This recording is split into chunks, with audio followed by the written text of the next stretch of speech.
بسم الله الرحمن الرحیم.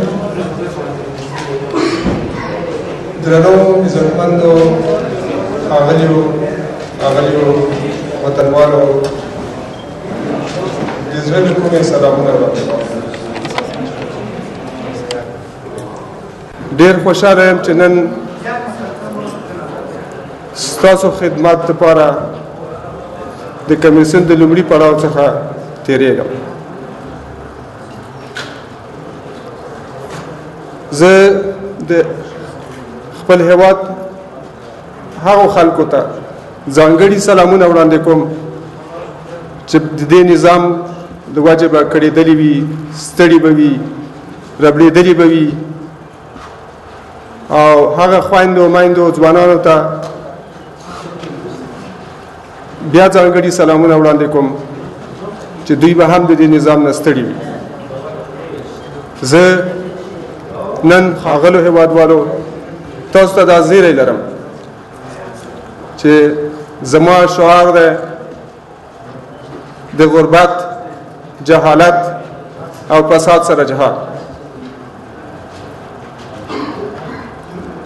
د درې واړو پدیدو په هیواد کې ډېرې ستونزې رامنځته کړي او زموږ ټولې ستونزې نږدې د درې واړو سره تړلي او موږ به په کلکه دې سره مبارزه کوو.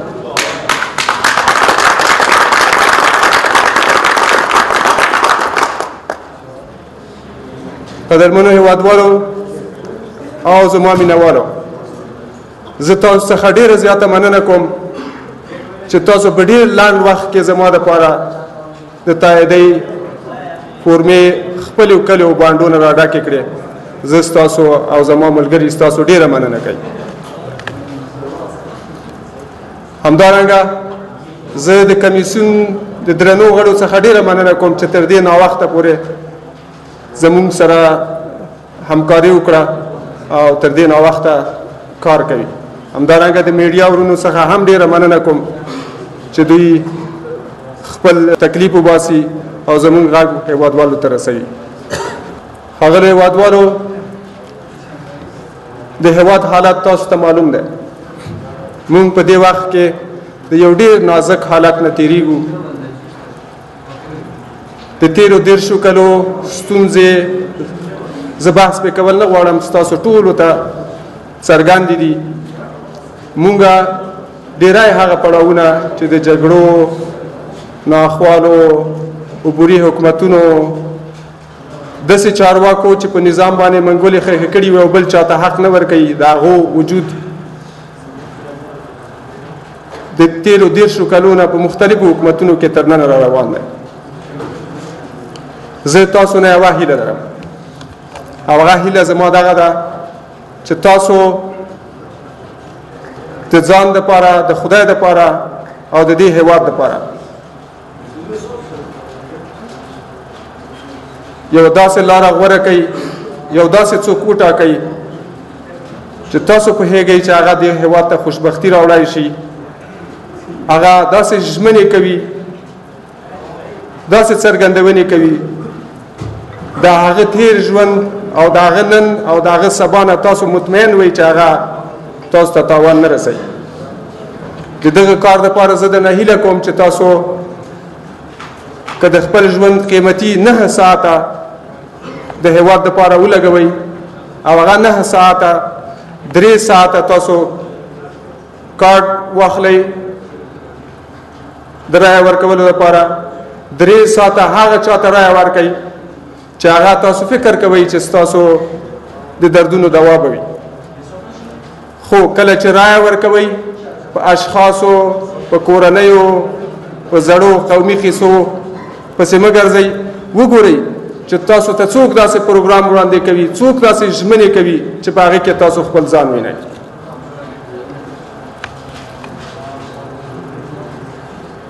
دریم د 9 ساعتو څخه که تاسو ولیدل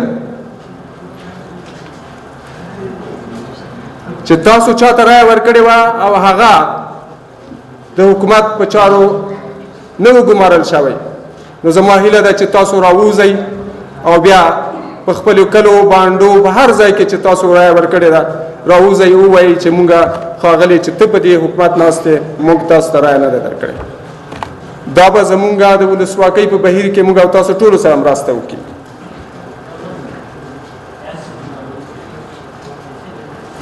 زه د دې سټیج دا زما د لومړۍ ورځې نه که څه هم زموږ په هېواد کې ستونزې بېشانه ډېرې دي او زه نه غواړم چې ستاسو دردمن ژوند نور هم په دردونو وستایم. زه تاسو سره یو څه وعدې کوم. زما تاسو سره دا وعده ده که چېرته تاسو زه د خپل خدمت لپاره وګمارلم زه به د خپلې ولسمشرۍ په لومړي کال کې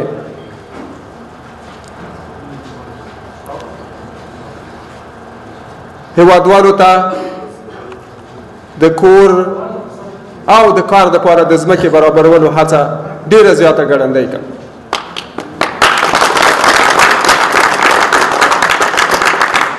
هېوادوالو مونږ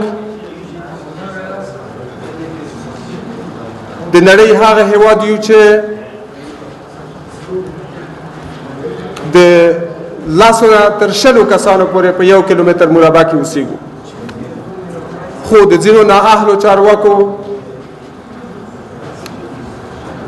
د لټۍ له وجې نه موږ نن هم بې کوره یو، بې ځمکې یو.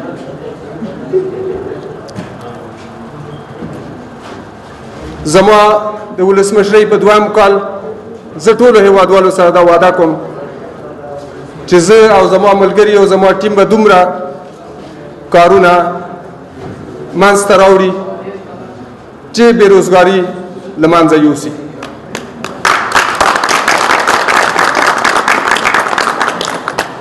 تاسو سره به دا سوال پیدا کېږي چې دا موږ څنګه کولی شو. همدارنګه زه 3م اډیټور نه غټه وعده کوم چې زما د ولسمشرۍ په 3م کال باندې به په هېواد کې د لوږې د لاین نه هیڅوک هم لاندې ژوند نه کوي. زه په خپلو خلکو په ځوانانو او په خپلو تجربه کارو سپین ږیرو که موقع ورته ورکړل شي باور لرم چې موږ خپلې ستونزې په خپله حل کولی شو. زما څو کلنه تجربه د مجاهدینو تنظیمونه راواخله، د انجوګانو سره، بیا د ملګرو ملتو سره، او بیا تر ننه د تېرو 20 کلونه د انفارمیشن ټکنالوژۍ یا د معلوماتي ټکنالوژۍ په برخه کې زه یوه داسې کمپنۍ چې افغانستان ته یې ډېر اعزازونه راوړي چلوم. زما دغه تجربه ما ته دا راښیي چې موږ د کوم ځای نه پرمختګ کولی شو او کومې خواته حرکت کول زموږ په ګټه دي. د دې لپاره په خپل ټیم کې ما خپل لومړی مرستیال ښاغلی احمد جان نظري صاحب وټاکه چې تر څو د وړو صنایعو نه زموږ په هېواد کې مصرفي اقتصاد او مصرفي غورځنګونه د پای ټکی ومومي او موږ د وړو کارخانو نه پیل وکړو او لویو جوړونو ته لاړ شو. په خوا کې زه ښاغلی انجینر صاحب رفیع الله لرم د 2م مرستیال په توګه. ښاغلی انجینر صاحب رفیع الله د اوبو په اداره کولو کې خورا مهارت لري او دی د ما سره دا ژمنه کړې ده چې مونږ کولی شو چې په خپل 3م کال باندې دومره خوراک په خپل هېواد کې تولید کړو د خپلو اوبو په مهار کولو سره او د هغو په صحیح کارولو سره چې مونږ به بیا کلم وږي نه وو.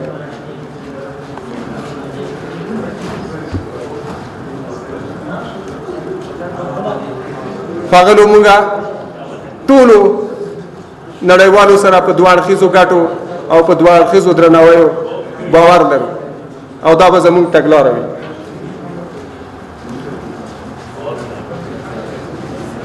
همدارنګه ډېرو نړیوالو زموږ هېواد سره مرستې کړي او دغه مرستې د ناقابل او د منظم نظام له وجې نه د هېواد سیستم د شوګر د هغه ناروغ په ډول بدل کړی چې څومره خوراک کوي نور هم خرابېږي او ستونزې پیدا کوي.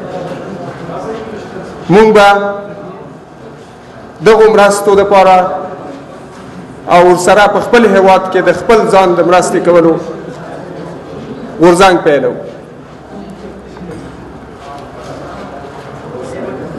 په پای کې زما پیغامونه دا دي تاسو ته چې زه او زما ټیم به حکم نه چلوي، حکم به قانون چلوي او موږ به د قانون درناوی کوو.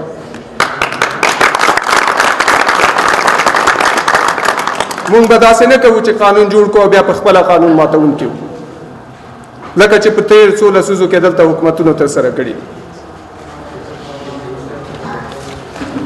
همدارنګه موږ به په خپل خبرو او عمل کې د یووالي دپاره تل هڅه کوو او زما امید دی چې تاسو به موږ نه مایوسه نه وئ. په پای کې یو ځل بیا زه د ټولو هیوادوالو نه ډېره زیاته مننه کوم. په مخامخا تل دې وي افغانستان، سرلوړی دې وي افغانستان.